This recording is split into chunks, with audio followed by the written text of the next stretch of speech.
जय हिंद दोस्तों, स्वागत करते हैं आप सभी को आपके अपने ही यूट्यूब चैनल पर। जैसा कि आप सभी लोग जान रहे हैं कि प्रतिदिन मॉर्निंग में 7 से 8 बजे तक करंट अफेयर का जो है क्लास चलता है। तो आप सभी लोग हमारे चैनल पर जुड़ करके और इस सेशन का जो है लाभ उठा सकते हैं और प्रत्येक एग्जाम में लोगों से या औरों से बेहतर आप अपने आप को साबित कर सकते हैं।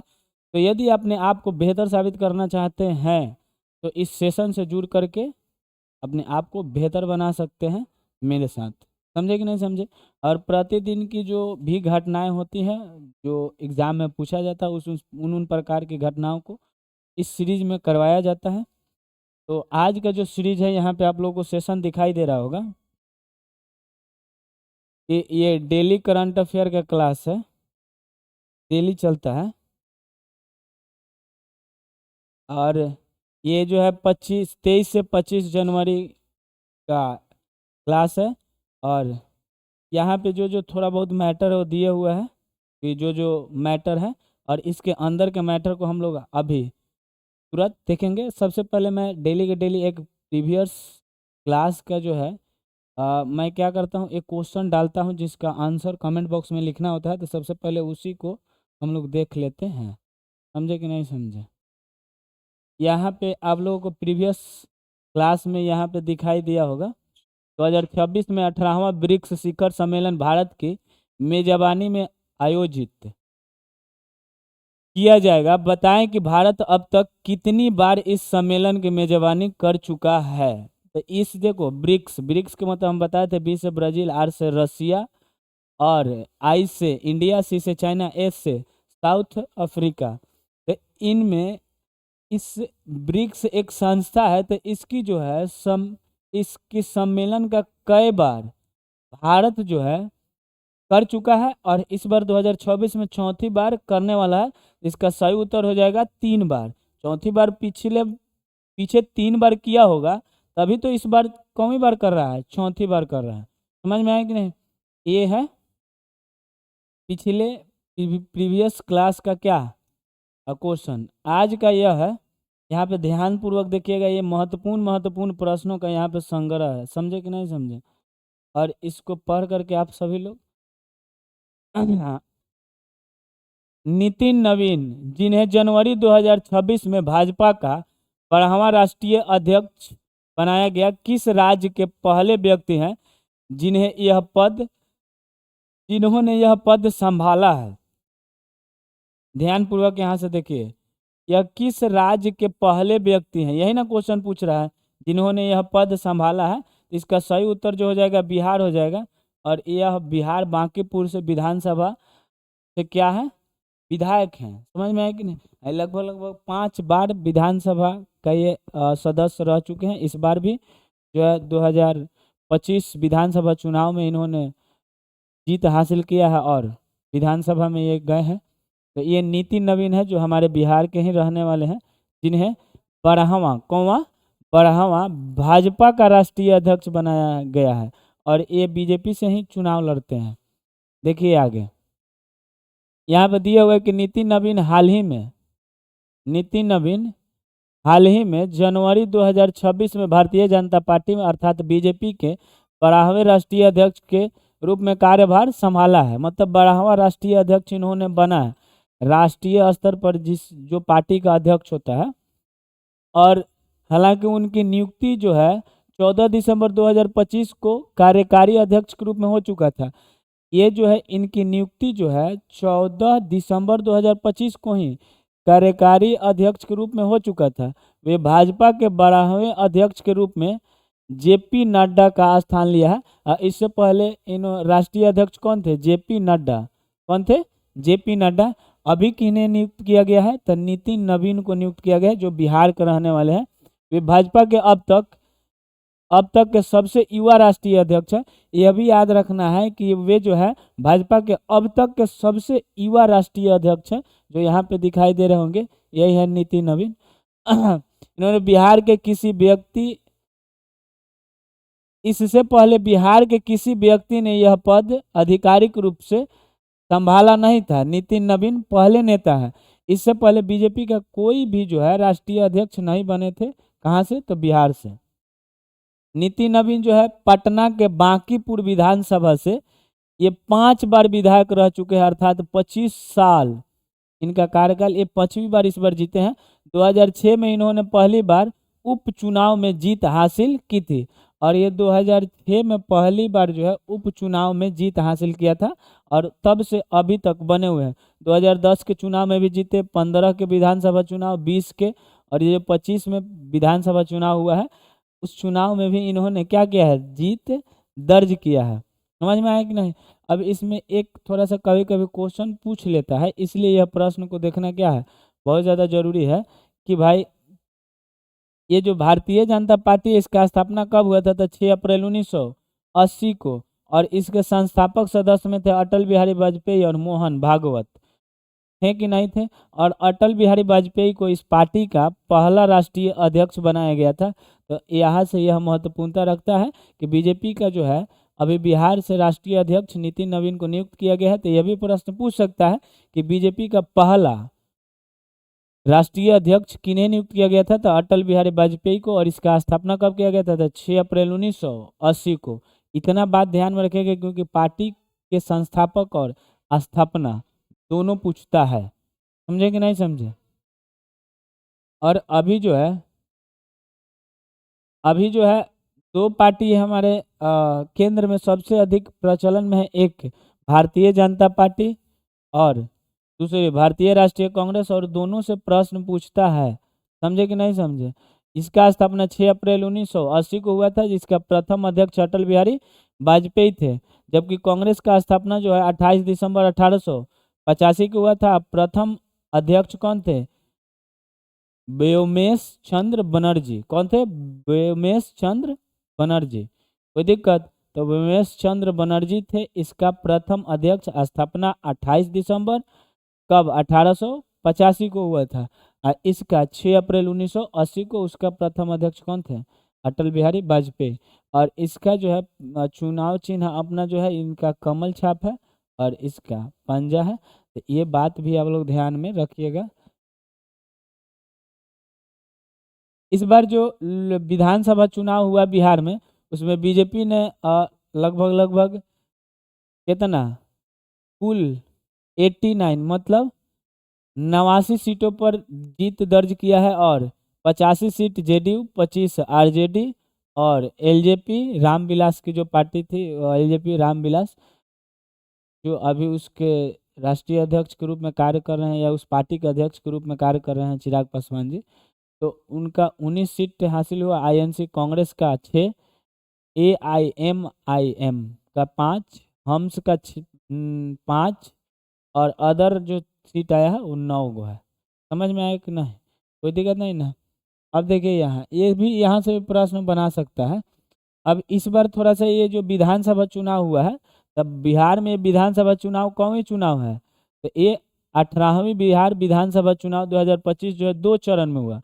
पहला चरण 6 नवंबर, दूसरा 11 नवंबर को। अब पहला चरण का जो चुनाव हुआ है 6 नवंबर 2025 को, ये 121 सीटों पर हुआ है। और जो 11 नवंबर का चुनाव हुआ दूसरा चरण का, वो 122 सीटों पर, और कुल कितना सीट पर मतलब चुनाव हुआ, तो कितना हुआ, 243 सीटों पर क्या हुआ, चुनाव हुआ। कोई दिक्कत नहीं ना। अब यहाँ देखिए, प्रथम चरण में वोटिंग या मतदान हुआ 65.08%, और दूसरे चरण में 68.74% मतदान हुआ है।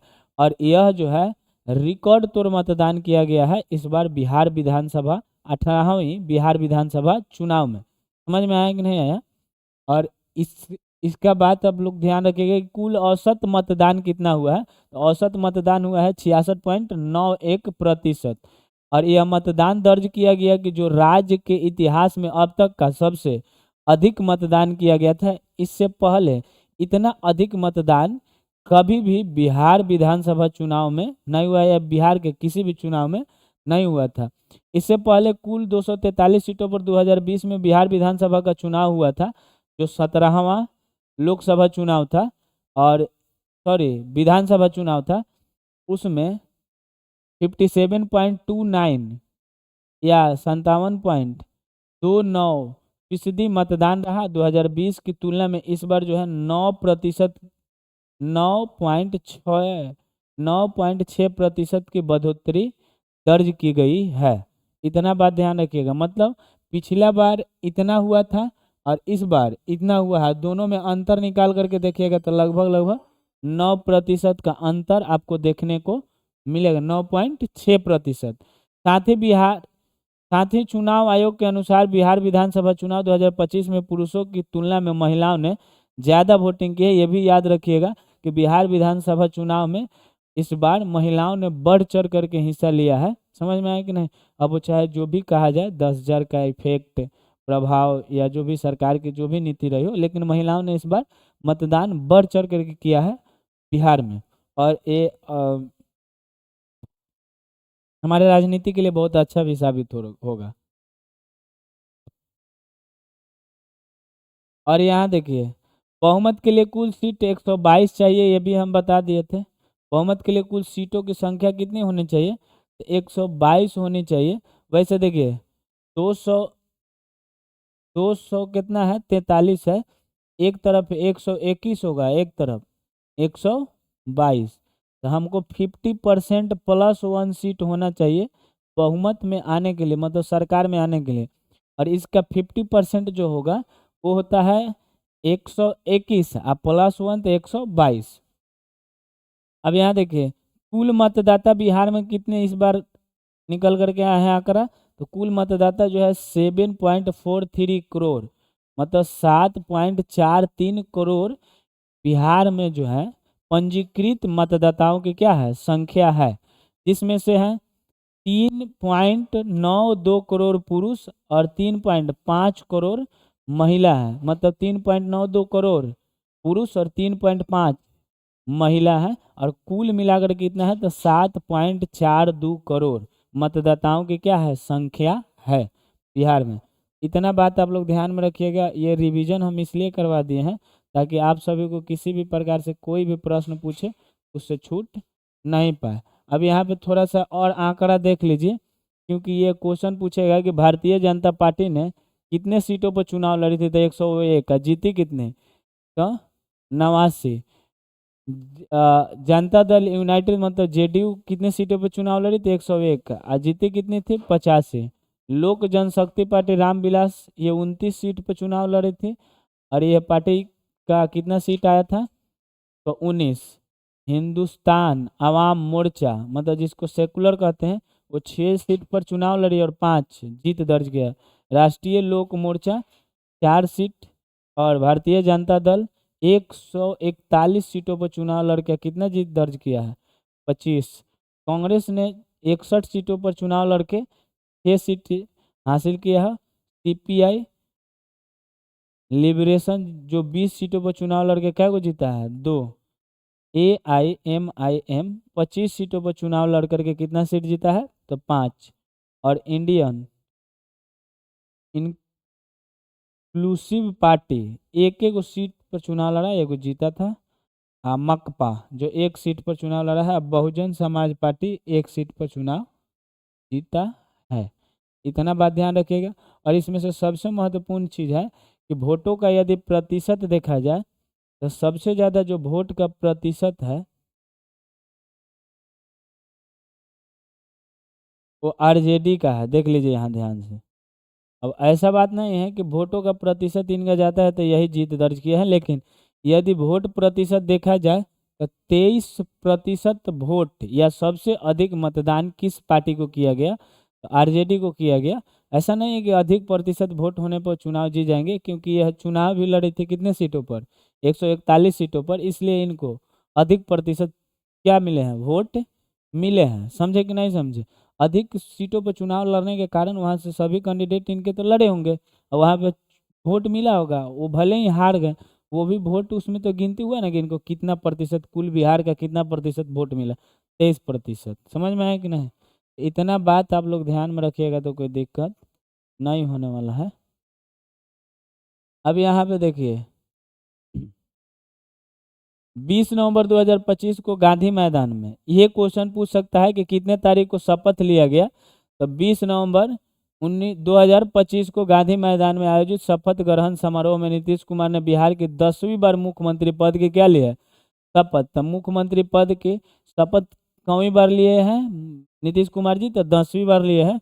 और यहाँ देखिए, नई सरकार में कुल 26 मंत्री बनाए गए हैं और इसमें एनडीए घटक दलों के प्रतिनिधि, जिसके में बीजेपी के 14 मंत्री हैं, 2 उप मुख्यमंत्री हैं, सम्राट चौधरी और विजय कुमार सिन्हा, और जेडीयू के 8 मंत्री। तो याद रखिएगा कि 14 बीजेपी के मंत्री है, जेडीयू के 8, एलजेपी रामविलास पासवान जी के पार्टी उसमें से 2 मंत्री, हम और आरएलपी के 1 मंत्री हैं। तो कुल मिलाकर के जोड़ लीजिए 26 पूर्ण रहे हैं। समझ में आया कि नहीं? इसमें महिला मंत्री कितनी है? तो 3, एक लेसी सिंह, रामा निषाद और श्रेयसी सिंह, जिन्हें खेल मंत्री बनाया गया है। और देखिए, मुस्लिम मंत्री में एक है मोहम्मद जमा खान, जो चैनपुर सीट से चुनाव लड़े हैं। तो महिला मंत्री कितने हैं, ये भी क्वेश्चन पूछ सकता है। 3, लेसी सिंह, रामा निषाद और श्रेयसी सिंह। लेसी सिंह, रामा निषाद और श्रेयसी सिंह। मोहम्मद जमा खान चैनपुर सीट से मुस्लिम कैंडिडेट रहे हैं, ये भी मंत्री हैं। नीतीश कुमार पहली बार 2000 में बिहार में मुख्यमंत्री बने थे, जो सिर्फ और सिर्फ 7 दिनों के लिए बने थे। एक और बात यह है जो महत्वपूर्ण है, ध्यान रखिएगा कि वर्तमान में बिहार विधानसभा के अध्यक्ष या स्पीकर कौन है? तो वे हैं प्रेम कुमार, और ये बीजेपी के क्या हैं? नेता हैं। ये किस पार्टी के नेता हैं? बीजेपी के। और बिहार विधानसभा के अध्यक्ष कौन है? तो डॉक्टर प्रेम कुमार। कोई दिक्कत नहीं ना? तो ये दोनों तीनों बातों को क्या रखना है, आपको ध्यान में रखना है। चलिए आगे। अगला क्वेश्चन यहाँ पे आप लोगों को दिखाई दे रहा होगा कि निम्नलिखित कथनों पर क्या कीजिए, विचार कीजिए। कथन 1 दिया हुआ कि 10वीं सब junior national rugby sevens championship का आयोजन भुवनेश्वर के कालिंग स्टेडियम में किया गया। ये सत्य है कि 10वीं, यहाँ ध्यान रखिएगा कि 10वीं सब जूनियर नेशनल रग्बी, क्वेश्चन पूछ ही लेगा यहाँ से कि सब जूनियर नेशनल रग्बी का जो है वह मैच या चैंपियनशिप कहाँ खेला गया? तो ये कहाँ खेला गया है? कालिंग स्टेडियम। कहाँ? भुवनेश्वर उड़ीसा में। तो ये बात क्या है? सत्य है। कथन दूसरा है कि बिहार की बालिका टीम ने फाइनल में महाराष्ट्र को 34-7 से हराकर स्वर्ण पदक जीता है। तो यह भी सही है कि इसमें बिहार की जो बालिका टीम है उसने फाइनल में किसको? महाराष्ट्र को हरा करके, वो भी 34-7 से जीत दर्ज किया है। तो ये भी सत्य है। इसमें दोनों का दोनों क्या है? कथन ए और बी दोनों सत्य है। तो बात इतना ध्यान में रखिएगा। कोई दिक्कत नहीं ना? नहीं। अब देखिए यहाँ, नीति आयोग द्वारा जारी निर्यात तत्परता सूचकांक एक्सपोर्ट प्रीपेडनेस इंडेक्स 2024 में बड़े राज्यों मतलब लार्ज स्टेट की श्रेणी में किस राज्य ने पहला स्थान प्राप्त किया है? इसमें पहला स्थान प्राप्त करने वाला राज्य जो है वो है महाराष्ट्र।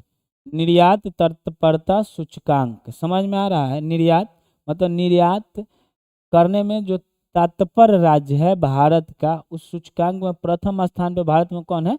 तो उसका वो जो है, जो स्थान प्राप्त करने वाला है महाराष्ट्र है। समझ में आया कि नहीं? एक्सपोर्ट प्रिपेयर्डनेस इंडेक्स ईपीआई, कभी कभी इसका शॉर्ट ही फॉर्म दे देता है एक्सपोर्ट प्रिपेयर्डनेस इंडेक्स ईपीआई का। तो ये भी ध्यान रखिएगा। और ये जो है जारी किस आयोग द्वारा किया जाता है? तो नीति आयोग द्वारा किया जाता है। ये भी क्वेश्चन पूछता है कि निर्यात तत्परता सूचकांक किसके द्वारा जारी किया जाता है? तो नीति आयोग के द्वारा। समझ में आया कि नहीं? एक्सपोर्ट प्रिपेयर्डनेस इंडेक्स राज्य की निर्यात क्षमता और तैयारी का क्या करता है? आकलन करता है। निर्यात और आयात में अंतर क्या होता है? निर्यात मतलब अपने देश या अपने क्षेत्र के उत्पाद को किसी अन्य क्षेत्रों में बेचना। समझ में? आयात के मतलब किसी दूसरे क्षेत्र के उत्पाद को अपने क्षेत्र में लाना, यही क्या कहलाता है? आयात कहलाता है। समझ में आया? अब देखिए, इस इंडेक्स में नीति, बुनियादी ढांचा, व्यापार समर्थन और निर्यात इकोसिस्टम और निर्यात प्रदर्शन जैसे मानकों को शामिल किया गया। इसमें देखा जाता है कि इंडेक्स में नीति कैसा है, बुनियादी ढांचा कैसा है, व्यापार समर्थन, वहाँ व्यापार को कितना समर्थन मिलता है, निर्यात इकोसिस्टम वहाँ का कैसा है और निर्यात प्रदर्शन कैसा है। इन सभी को देखते हुए इस सूचकांक का गणना किया जाता है। 2020 में प्रारंभ होने के बाद यह चौथा संस्करण है और ये चौथा संस्करण है इसका निर्यात तत्परता सूचकांक का, और इसका शुरुआत जो है 2020 में किया गया था। समझ में आया कि नहीं है। बड़े राज्यों में शीर्ष स्थान पर है महाराष्ट्र, तमिलनाडु, गुजरात, उत्तर प्रदेश और आंध्र प्रदेश। इतना बात ध्यान रखिएगा कि पहले स्थान पर है महाराष्ट्र, दूसरा तमिलनाडु, तीसरा गुजरात, चौथा उत्तर प्रदेश और पांचवा आंध्र प्रदेश। तो पहला महाराष्ट्र, दूसरा तमिलनाडु, तीसरा गुजरात, चौथा उत्तर प्रदेश और पांचवा आंध्र प्रदेश है।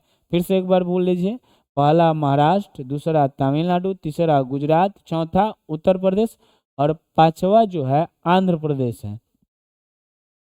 अब देखिए छोटे राज्यों में जो पूर्वोत्तर राज्य है और केंद्र शासित प्रदेश है वो आते हैं, जैसे उत्तराखंड, इनका निर्यात कम है, जम्मू कश्मीर, नागालैंड, दादर नगर हवेली है, दमन और दीव और गोवा। बिहार ने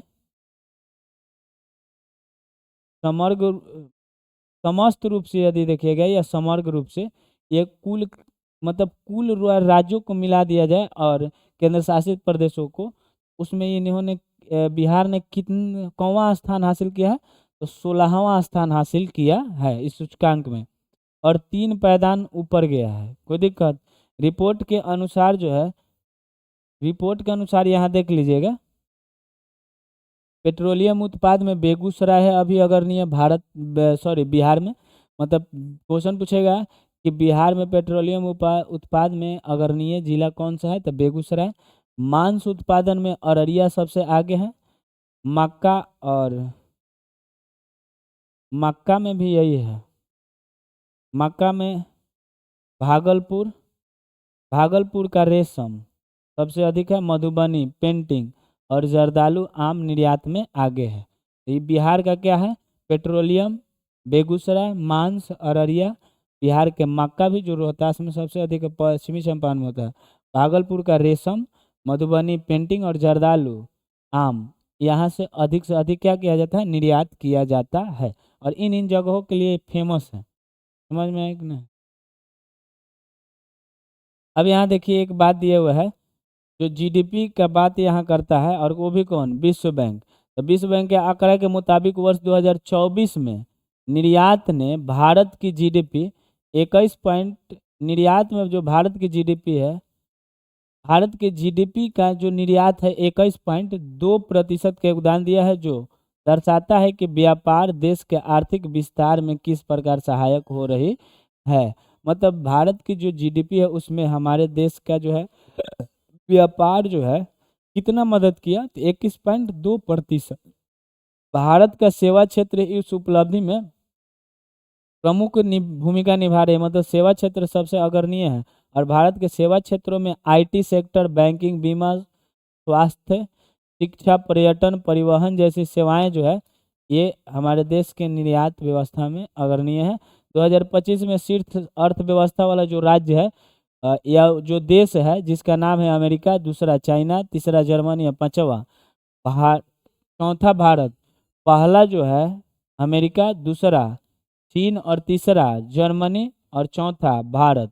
चौथा कौन है, भारत। तो क्वेश्चन पूछेगा कि विश्व में कौवें स्थान पे अर्थव्यवस्था के हिसाब से भारत, तो चौथे स्थान पे। प्रथम स्थान पे कौन है, अमेरिका, दूसरे स्थान पे चाइना और तीसरे स्थान पे जर्मनी। तो अमेरिका, चीन, जर्मनी, भारत, अमेरिका, चीन, जर्मनी, भारत, अमेरिका, चीन, जर्मनी, भारत। 3-4 बार बोल लीजिएगा, पूरा का पूरा क्लियर हो जाएगा। अमेरिका, चीन, Germany, Bharat. World travel tourism council द्वारा हालिया जारी वर्ष 2024-25 की रिपोर्ट के अनुसार पर्यटन अर्थव्यवस्था के मामले में भारत विश्व में 8वें स्थान पर है। मतलब world travel and tourism council एक संस्था है, पूरे विश्व लेवल पर कार्य करती है, जो है पर्यटन में देखा जाए तो हालिया इसका जो पर्यटन अर्थव्यवस्था के मामले में है कि कितने पर्यटक भारत में आते हैं और पर्यटकों से किस प्रकार से इनका अर्थव्यवस्था को लाभ पहुंचता है, तो उस मामले में भारत जो है 8वें स्थान पर है। इस बात का भी विशेष ख्याल रखिएगा। समझे कि नहीं समझे?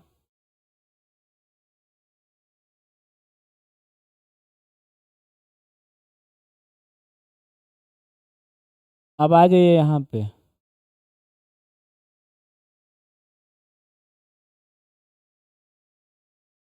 चौथा नंबर क्वेश्चन है कि भारत में 5G नेटवर्क विस्तार से संबंधित निम्नलिखित कथन पर विचार कीजिए। पहला कथन यह है कि भारत अब 400 मिलियन से अधिक 5G उपयोगकर्ताओं के साथ दुनिया का दूसरा सबसे बड़ा 5G यूजर बेस बन चुका है। समझ में आया कि नहीं? तो ये सत्य बात है। और यहाँ देखिए, यहाँ है कि 5G या उपयोगकर्ताओं की संख्या के मामले में भारत से आगे केवल चीन है। मतलब भारत जो है दूसरे स्थान पे है और पहले स्थान पे कौन है? चीन है। तो ये भी सही बात है। तीसरा है कि भारत में 5G सेवाओं की शुरुआत 2020 में की गई थी। नहीं, 2020 में नहीं की गई थी, यह 2022 में किया गया था। अब देखिए, चौथा है कि वर्तमान में भारत में 5G की भौगोलिक कवरेज लगभग लगभग 99.6% तक पहुंच चुकी है। तो ये सही बात है, 5G का कवरेज जो है 99.6% तक पहुंच चुकी है। तो इसमें एक कथन को छोड़ करके बाकी कथन जो है सत्य है। 4 मिलियन से अधिक 5G उपयोगकर्ताओं के साथ दुनिया में भारत का कौवा स्थान है? दूसरा। पहला स्थान पे चाइना है। तो दो को कथन ऐसे सही। तीसरा कथन गलत है कि 2020 में स्टार्ट किया गया था, नहीं 22 में। तो इसलिए इसका सही उत्तर जो हो जाएगा 3, जिसमें नहीं होगा तो में 3 है, ये तो होगा नहीं। तो ये वाला हो जाएगा बी, 1, 2 और 4। 1, 2 और 4, याद रखिएगा ये बात। यहाँ पे वही बात दिए हुए है, इसमें कुछ खास नहीं दिए हुए हैं। यहाँ देख लीजिएगा कि 2022 में लॉन्च होने के बाद से भारत ने बहुत तेजी से 5G को अपनाया है और अब अमेरिका, यूरोपीय देशों को पीछे छोड़ते हुए एक प्रमुख डिजिटल पावर हाउस बन गया है। वर्तमान में 5G नेटवर्क की भौगोलिक कवरेज में भारत जो है 99.6% तक पहुंच चुकी है, जबकि जनसंख्या कवरेज 85% है। यदि देखा जाए कि 5G कवरेज में जितना भी यूजर है उसमें लगभग लगभग 99.6% लोग उपयोग करने लगे हैं 5G। लेकिन यदि पूरी जनसंख्या का देखा जाए तो लगभग 85% है। समझ में आया कि नहीं? और वर्ष 2026 में अब तक दुनिया के टॉप 5G यूजर बेस कौन कौन है? तो चाइना है। चाइना जो है पहले स्थान पे है, भारत दूसरे स्थान पर, तीसरे स्थान पे अमेरिका, चौथे स्थान पर यूरोपीय संघ और पांचवें स्थान पे, यहाँ देखिए पांचवें स्थान पे है कौन? जापान। तीसरे स्थान पर अमेरिका, यूरोपीय संघ। इन सभी को छोड़ करके आगे भारत निकल चुका है। अब भारत में लगभग 4 मिलियन है। अब यहाँ देखिए, यहाँ है कि हाल ही में आर्मेनिया में आयोजित अंद्रानिक मार्गयान मेमोरियल टूर्नामेंट में अपना अंतिम जीएम नॉर्म हासिल कर भारत के 92वें या 92वें ग्रैंड मास्टर कौन बने हैं? यहाँ है आर्यन बानर्जी दिल्ली के हैं, प्रणव वेंकटेशन तमिलनाडु के, लियोन म- मेंडोका गोवा के हैं, आदित्य मित्तल उत्तर प्रदेश के।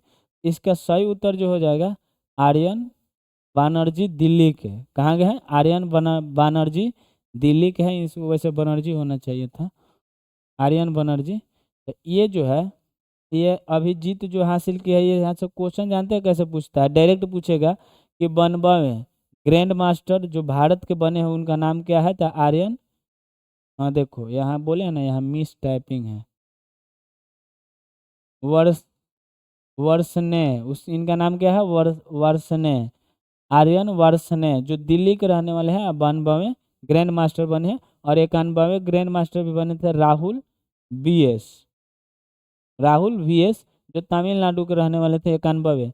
और 90वें जो ग्रैंड मास्टर बने थे वो भी ये बने थे एक के इलम पर्थी एक के 90वें थे। कम से कम 3 याद रखिएगा, इलम पर्थी, राहुल VS और आर्यन वर्षने, जो 92वें ग्रैंड मास्टर बने हैं इस बार 2026 में।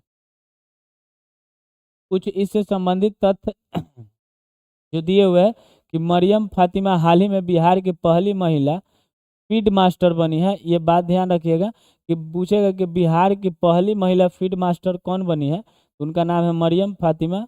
और उन्हें यह उपलब्धि दुबई 2025 अंतर्राष्ट्रीय शतरंज टूर्नामेंट में हासिल की उन्होंने। और उन्हें यह प्रतिष्ठित उपाधि अंतर्राष्ट्रीय शतरंज महासंघ, जिसे फीडे कहते हैं, द्वारा प्रदान की गई है। अब इनका फीडे रेटिंग स्कोर 2100 प्लस हो गया है। मरियम फातिमा बिहार के मुजफ्फरपुर जिले की रहने वाले हैं। ये भी याद रखिएगा कि मरियम फातिमा बिहार के किस जिले की रहने वाले हैं, तो मुजफ्फरपुर। और यह राज्य में महिला खिलाड़ियों के लिए प्रेरणा का स्रोत है। और राज्य में जो है, देखो, इस मरियम फातिमा के सफलता के कारण जो है कई लड़कियों खेल में अपने कदम को क्या करेंगी, बढ़ाएंगी। और बढ़ाने के बाद जो है महिलाओं को यहाँ पे और अधिक से अधिक सपोर्ट दिया जाएगा। और सरकार से भी अनुरोध है कि महिलाओं को सभी क्षेत्र में विकास करने का कदम उठाया जाए, जो है उसके अलावा भी। समझे कि नहीं समझे। और इस उपलब्धि से बिहार को राष्ट्रीय एवं अंतर्राष्ट्रीय शतरंज मंच पर पहचान मिली। बिहार को अब तक एक भी शतरंज ग्रैंड मास्टर हासिल नहीं हुआ, तो शतरंज ये बिहार की पहली फीडे मास्टर है। शतरंज ग्रैंड मास्टर ने कोई नहीं बना है अभी तक। अब देखिए इधर, Pune grand tour 2026, Pune grand tour 2026 के लिए गुडविल एम्बेसडर के रूप में किसे नियुक्त किया गया? विराट कोहली, सचिन तेंदुलकर, महेंद्र सिंह धोनी या नीरज चोपड़ा? आप लोग तो मैच देखते हो भाई, यदि मालूम है तो एक बार बताओ कमेंट करके।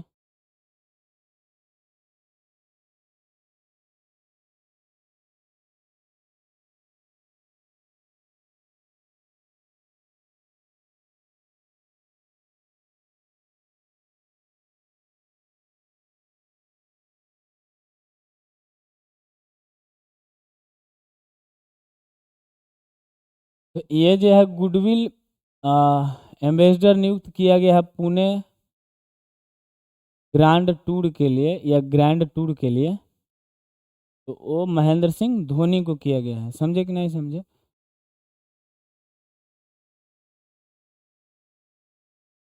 इतना बात ध्यान में आप लोग रखिएगा, यहाँ पे दिया ही हुआ है कि पुणे ग्रैंड टूर 2026 भारत की पहली अंतर्राष्ट्रीय बहुस्तरीय प्रोफेशनल रोड साइकिलिंग रेस है। यहाँ पे जो पुणे ग्रैंड टूर जो है, ये साइकिलिंग रेस है, जिसका इस आयोजन का उद्देश्य भारत में साइकिलिंग खेल को बढ़ावा देना और अंतर्राष्ट्रीय पहचान दिलाना है। और इसका मुख्य उद्देश्य है कि साइकिलिंग को बढ़ावा दिया जाए अधिक से अधिक।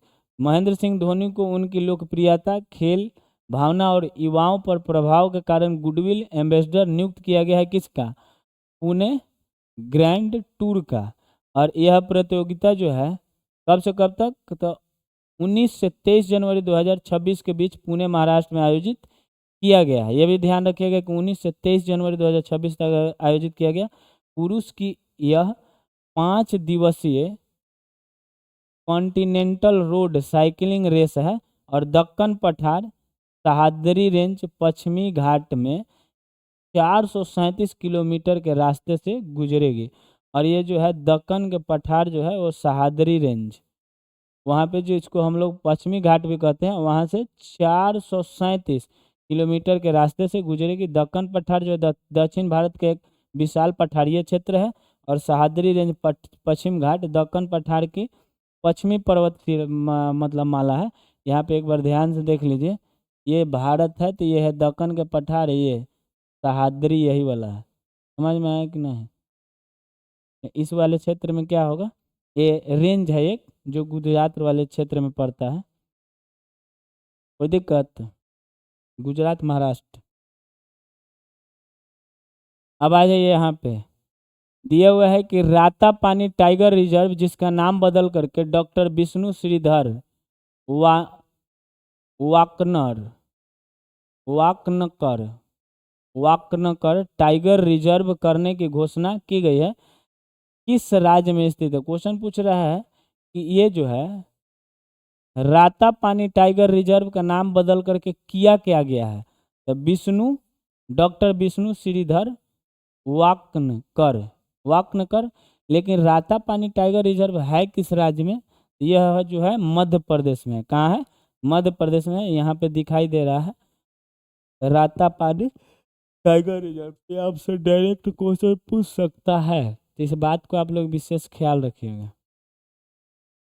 यहाँ पे दिए हुए है कि रातापानी टाइगर रिजर्व मध्य प्रदेश में रायसेन और सीहोर जिले में स्थित है। दोनों जिलों में स्थित है, सीहोर और रायसेन में। हाल ही में इसका नाम प्रसिद्ध पुरातत्वविद श्री विष्णु श्रीधर के नाम पर रखने की क्या की गई? घोषणा की गई, जो 1975 में उन्हें पद्मश्री मिला था। किन है? डॉक्टर विष्णु श्रीधर को सम्मानित किया गया था। क्या चीज से? पद्मश्री से 1975 में। वे एक प्रसिद्ध पुरातत्ववेत्ता थे जिन्हें भीमबेटका रॉक शेल्टर्स की खोज लिए जाने जाते हैं। मतलब वहाँ पे जो भीमबेटका मध्य प्रदेश में है रॉक शेल्टर्स, उसके लिए इन्हें जाना जाता है, जो वर्तमान में यूनेस्को विश्व धरोहर का क्या है? स्थल है। यह मध्य प्रदेश का 8वां व भारत का 97वां टाइगर रिजर्व है। मतलब मध्य प्रदेश का 8वां टाइगर रिजर्व है रातापानी, और पूरे भारत का 57 नंबर का है। विविधता से समृद्ध और जहाँ बाघ, तेंदुआ आदि पाए जाते हैं। अब देखो, वाल्मीकि टाइगर रिजर्व एकमात्र जो है भारत में बिहार राज्य का एकमात्र टाइगर रिजर्व यदि देखा जाए तो उसका नाम है वाल्मीकि टाइगर रिजर्व। समझ में आया कि नहीं? ये जो पश्चिमी चंपारण जिले में स्थित है। क्वेश्चन पूछेगा कि वाल्मीकि टाइगर रिजर्व कहाँ है, तो पश्चिमी चंपारण में।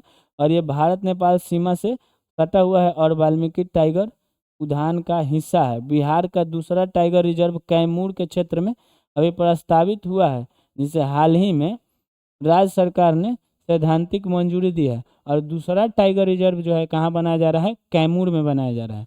अब पहला कहाँ है अभी जो तैयार है, जिसका नाम क्या है? Valmiki tiger reserve. बिहार सरकार ने हाल ही में कैमूर वन्यजीव अभयारण्य को राज्य के दूसरा टाइगर रिजर्व के रूप में विकसित करने की स्वीकृति प्रदान की है। मतलब जो कैमूर वन्यजीव अभयारण्य है, उसी को अब जो है बिहार का दूसरा टाइगर रिजर्व बनाया जाएगा। तो क्वेश्चन पूछेगा कि बिहार का दूसरा टाइगर रिजर्व कहाँ बनाया जा रहा है, तो कैमूर में। पहला कहाँ है? तो पश्चिमी चंपारण में, जिसका नाम है वाल्मीकि टाइगर रिजर्व। साथ ही राष्ट्रीय बाघ संरक्षण प्राधिकरण ने कैमूर वन्य जीव अभयारण्य को टाइगर रिजर्व घोषित करने के लिए सैद्धांतिक मंजूरी दे दी है। और बाघ संरक्षण प्राधिकरण एक संस्था जो बाघ की सुरक्षा के लिए कार्य करती है, ये भी दे दी है मंजूरी।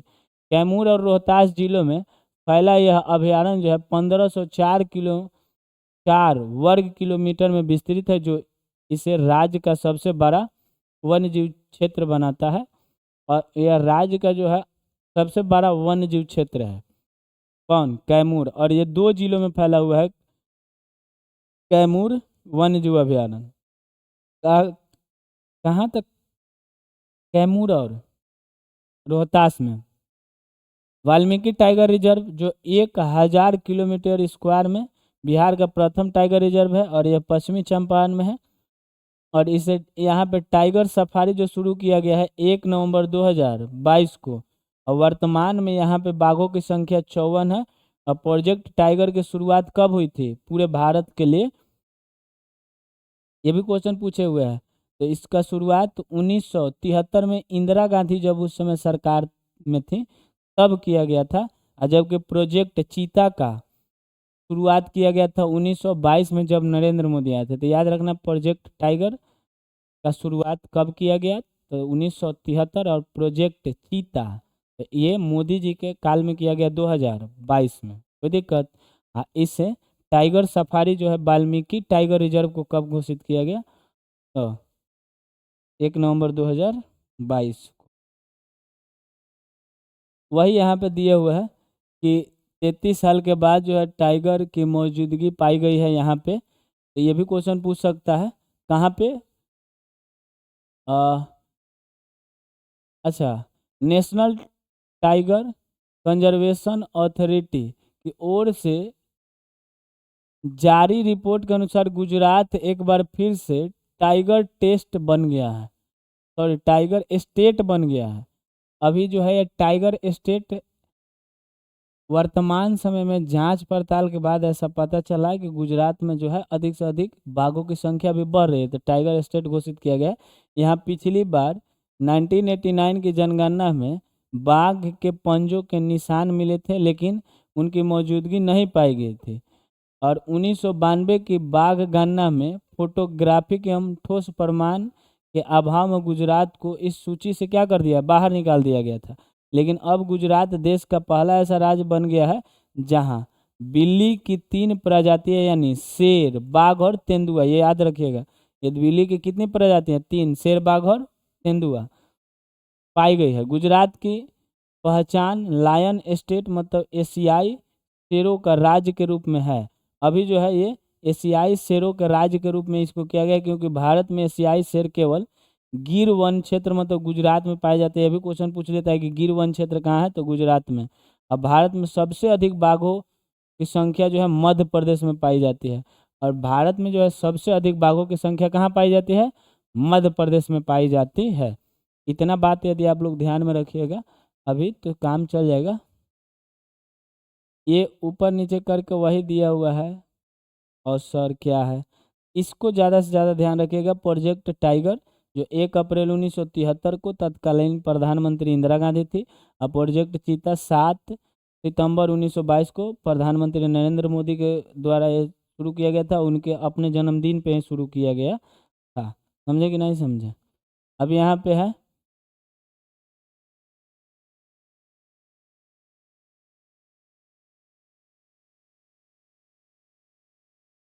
हाँ, ये कई बार पूछा गया क्वेश्चन है, देख लीजिए यहाँ कि बिहार का एकमात्र tiger reserve Valmiki tiger reserve है। और ये जो पूछा गया कि वाल्मीकि टाइगर रिजर्व बाघों की संख्या 2022-23 के अनुसार तो कितना है, 54 है, जो बिहार के वन्य जीव संरक्षण के लिहाज से ऐतिहासिक रिकॉर्ड रखता है। बिहार का इकलौता टाइगर रिजर्व कौन सा है, तो वाल्मीकि टाइगर रिजर्व। ये 2018 स्टेट पीसीएस में पूछे हुए क्वेश्चन है, तो इसको ध्यान में रखिएगा तो आप लोगों के लिए लाभदायक है। और वाल्मीकि टाइगर रिजर्व किस नदी के किनारे है, तो ये गंडक नदी के किनारे। ये भी क्वेश्चन कई बार पूछे हुए हैं, देखिए, जबकि ये यूपीएससी कैफ में पूछे हुए हैं और पीसीएस में भी पूछे हुए हैं कि किस नदी के किनारे है, तो गंडक। वाल्मीकि टाइगर रिजर्व किस जैव भौगोलिक क्षेत्र में आता है, तो ये सिंधु गंगा मैदान के तराई क्षेत्र में आता है। किस में आता है, सिंधु गंगा मैदान के तराई क्षेत्र में। यहाँ बाघों की संख्या कितनी है, 54 है। एकमात्र बिहार के टाइगर रिजर्व कौन है, वाल्मीकि टाइगर रिजर्व। और किस नदी के तटीय क्षेत्र में आता है, तो गंडक। और किस भौगोलिक क्षेत्र में आता है, जैव भौगोलिक क्षेत्र, सिंधु गंगा की तराई क्षेत्र में। वाल्मीकि टाइगर रिजर्व का कुल क्षेत्रों मतलब कुल क्षेत्र कितना है, तो लगभग लगभग 898.45 किलोमीटर स्क्वायर में फैला हुआ है, जो कहीं कहीं डाटा 1000 किलोमीटर स्क्वायर उसका क्षेत्र देता है लगभग करके। समझ में आया कि नहीं, लेकिन एग्जैक्ट कितना है, 898 किलोमीटर। अब यहाँ देखिए 8वां नंबर क्वेश्चन है कि निम्नलिखित में से किस पुरुष क्रिकेटर को हाल ही में दिसंबर 2025 के लिए ICC player of the month award से सम्मानित किया गया है। Mitchell Starc Australia, Simon Harmer दक्षिण Africa, Abhishek Sharma, Aiden Markram दक्षिण अफ्रीका। तो बताइए कि किसको किया गया है।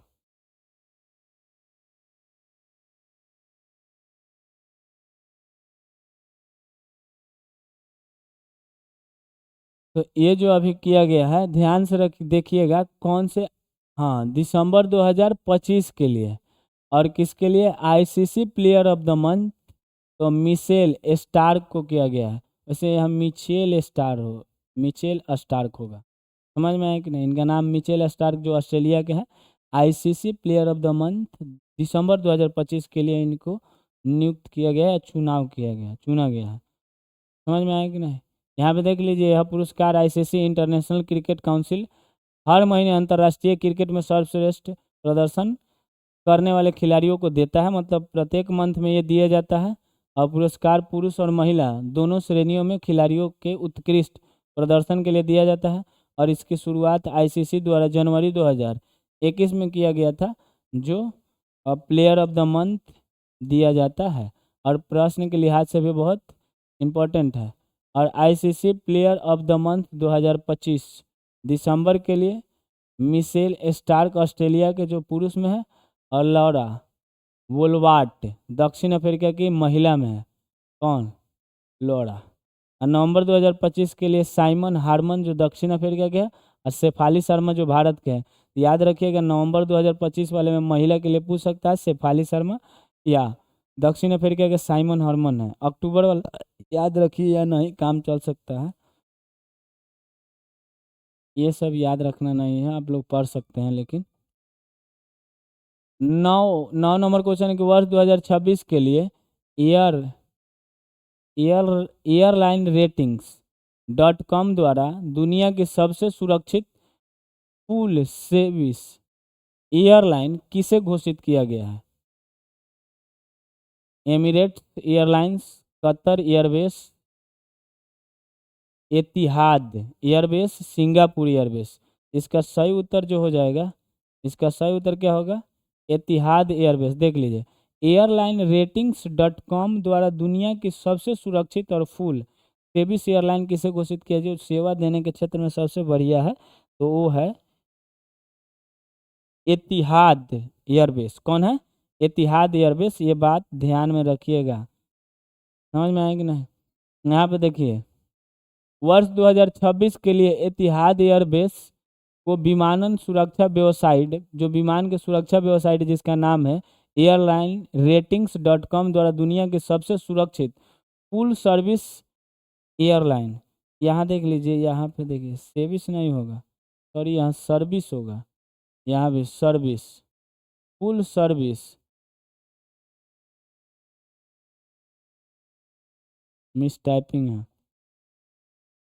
फुल सर्विस एयरलाइन घोषित किया गया है, जिसने 320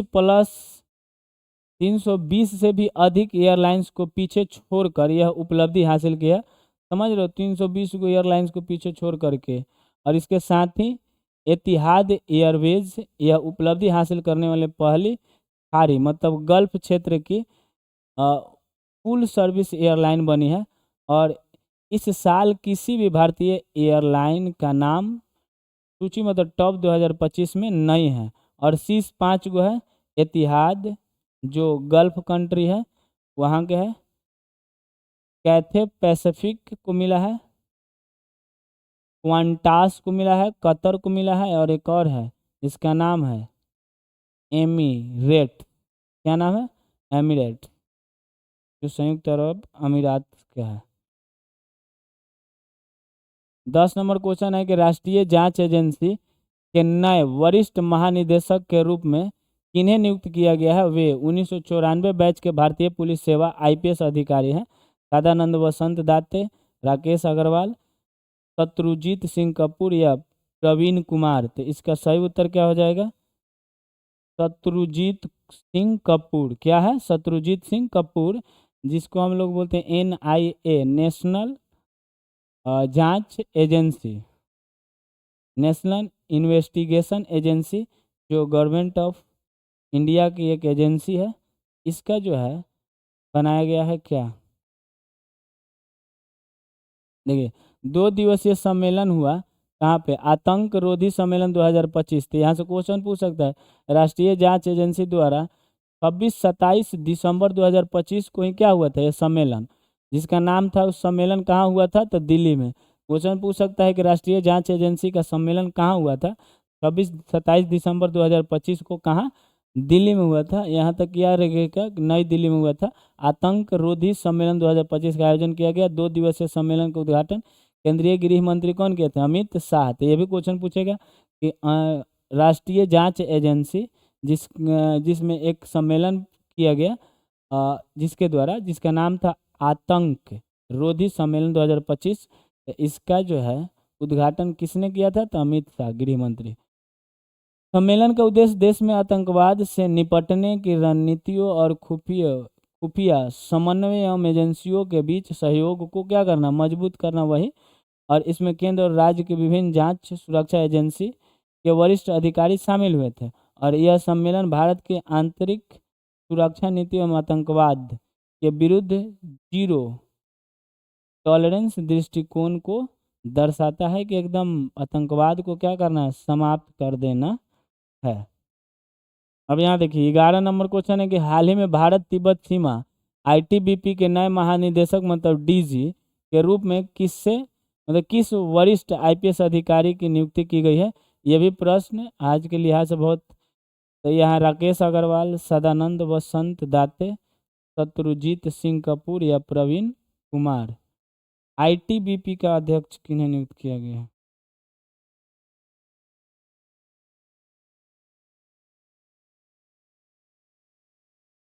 यहाँ थोड़ा सा हमको डाउट जैसा लग रहा है, डाउट नहीं है ही डाउट, क्योंकि इस ये जो क्वेश्चन नंबर अभी हम 10 बताए हैं, 9 था, हाँ 9 नहीं 10, 10 में यहाँ राकेश अग्रवाल होना चाहिए।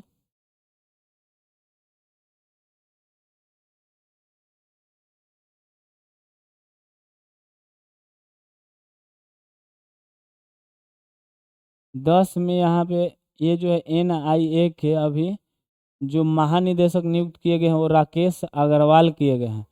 और ये यहाँ पे गलती हो गया मेरे से, मिस्टेक, इसके लिए हम क्षमा चाहते हैं। समझे कि नहीं समझे। और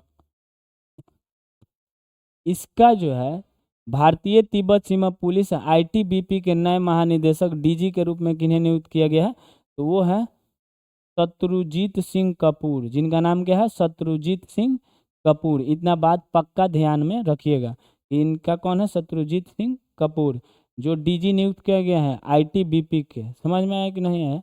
यहाँ पे दिया हुआ है कि शत्रुजीत सिंह कपूर 1990 बैच के भारतीय पुलिस सेवा मतलब आईपीएस अधिकारी हैं, और उन्हें भारत तिब्बत सीमा पुलिस मतलब आईटीबीपी का नया महानिदेशक मतलब डीजी नियुक्त किया गया है। और उन्हें जो है प्रवीण कुमार का उन्होंने स्थान लिया है, जो अब सीमा सुरक्षा बल मतलब बीएसएफ का महानिदेशक नियुक्त हुए हैं। तो यहाँ से 2 क्वेश्चन बना सकता है कि प्रवीण कुमार को किस क्षेत्र में महानिदेशक नियुक्त किया गया है, तब बीएसएफ का महानिदेशक नियुक्त किया गया है। और उनकी नियुक्ति जो है केंद्र सरकार द्वारा की गई है, जो 31 अक्टूबर 2026 तक इस पद पर बने रहेंगे, इस पद पर बने रहेंगे। कौन, प्रवीण कुमार। आज जो है शत्रुजीत सिंह, उनका नाम क्या है, शत्रुजीत सिंह कपूर, वो जो है आईटीबीपी के महानिदेशक नियुक्त किए गए हैं।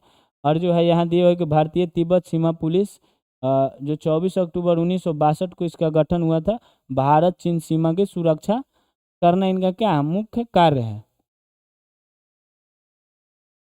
अब यहाँ क्वेश्चन नंबर 12 है कि भारत और किस देश की सह अध्यक्षता में 16वीं आसियान रक्षा मंत्रियों की बैठक ADMM प्लस विशेष कार्य समूह EWG की आतंकवाद रोधी बैठक 14 से 16 जनवरी 2026 तक नई दिल्ली में आयोजित की गई है। तो इसका सही उत्तर जो हो जाएगा ये होगा मलेशिया। कौन सा हो जाएगा, मलेशिया। देखिए क्वेश्चन पूछ रहा है कि भारत और किस देश, तो कौन सा देश, मलेशिया की सह अध्यक्षता मतलब दोनों को मिल करके अध्यक्षता किया है, और 16वीं आसियान रक्षा मंत्रियों की बैठक। ये तो पहले यही क्वेश्चन पूछ लेगा कि 16वीं आसियान रक्षा मंत्रियों का बैठक जो प्लस विशेष कार्य समूह के लिए क्या किया गया कहाँ किया गया है, तो ये नई दिल्ली में किया गया है। कहाँ किया गया है, नई दिल्ली में आयोजित किया गया है, जो जिसमें अध्यक्षता कौन कौन कर रहे हैं, भारत और मलेशिया। इतना बात आप लोग ध्यान में रखिएगा। 13 नंबर क्वेश्चन है जिसका जवाब आप लोग दीजिएगा कि हेनले पासपोर्ट इंडेक्स 2026 के अनुसार भारत को कौन सा स्थान दिया गया है, और अब भारतीय पासपोर्ट धारक कितने देशों में वीजा मुक्त यात्रा कर सकते हैं। 85वां स्थान दिया गया 50 देश है, 80वां स्थान दिया गया 55 देश, 75वां स्थान 60 देश या 78वां स्थान 53 देश। कौन सा इसका सही उत्तर होगा, एक बार आप लोग कमेंट बॉक्स में लिख करके अवश्य ही बताएं। और सेशन आप लोगों को कैसा लगा हो, यह कंटेंट देख करके एक बार अवश्य ही बताएं। और रेगुलर बेसिस पे थोड़ा सा मेंटेनेंस करने में लगेगा क्योंकि नया सीरीज है, तो आप लोग इसका विशेष ख्याल रखते हुए कमेंट बॉक्स में अपना सलाह भी दें। समझ में आया कि नहीं है। आज के लिए इतना ही। जय हिंद, जय भारत।